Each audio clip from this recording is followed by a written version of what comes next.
All right, we're picking up with question 6 from the Unit 1 Lessons 1 through 3 quiz.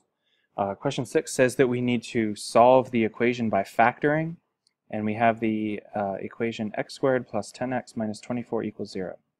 So the first thing that we're going to do, oops, don't move my screen around, is we need to figure out what a, b, and c are. So we know that a is 1, b is 10, and c is negative 24 from this problem. And again, once you find that out, the next thing you're going to do is find the product of a times c, which is 1 times negative 24, which is 24.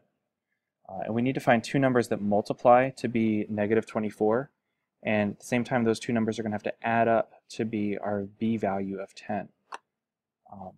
So I'm not going to go through all of the different possible combinations, but the combination that's going to work for us is the numbers 12 and negative 2. 12 times negative 2 gives me the negative 24. Move this over a little bit. That didn't work.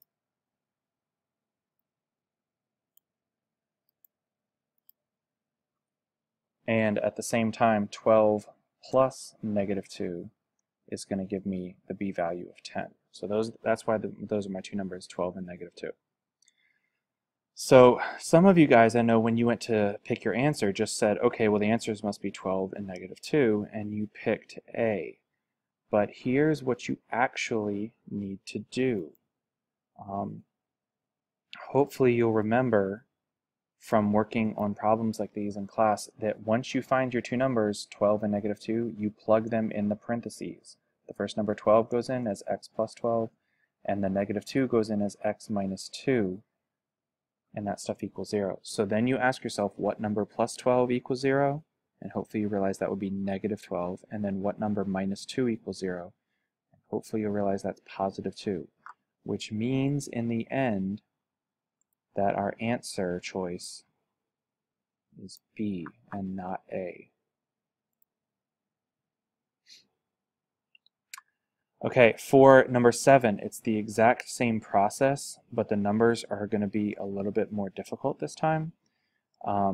Remember, A is 4, B is 7, C is 2.5. So the first thing that I'm going to write down for you guys is the product of A times C. And 4 times 2.5 is 10.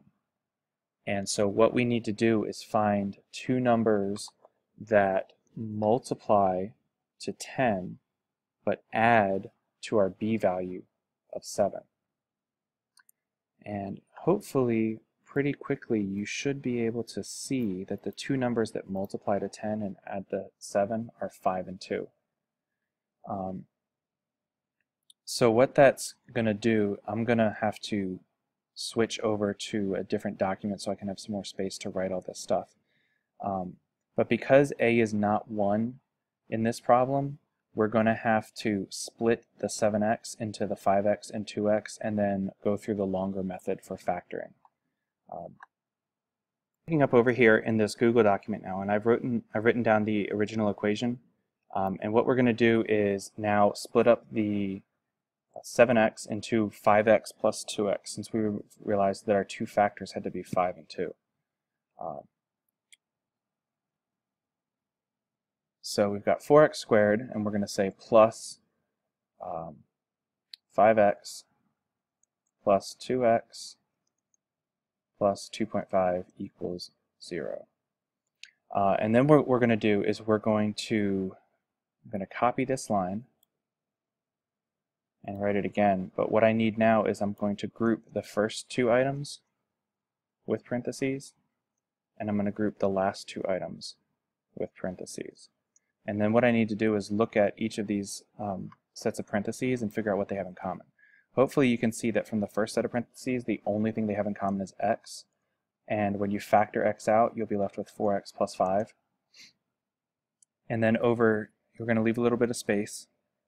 You're going to copy that same thing, 4x plus 5, And then in this space right here, you're going to ask yourself, what number times 4 gives me 2? Hopefully you can tell that that would be a half, but I'm just going to write that as 0.5.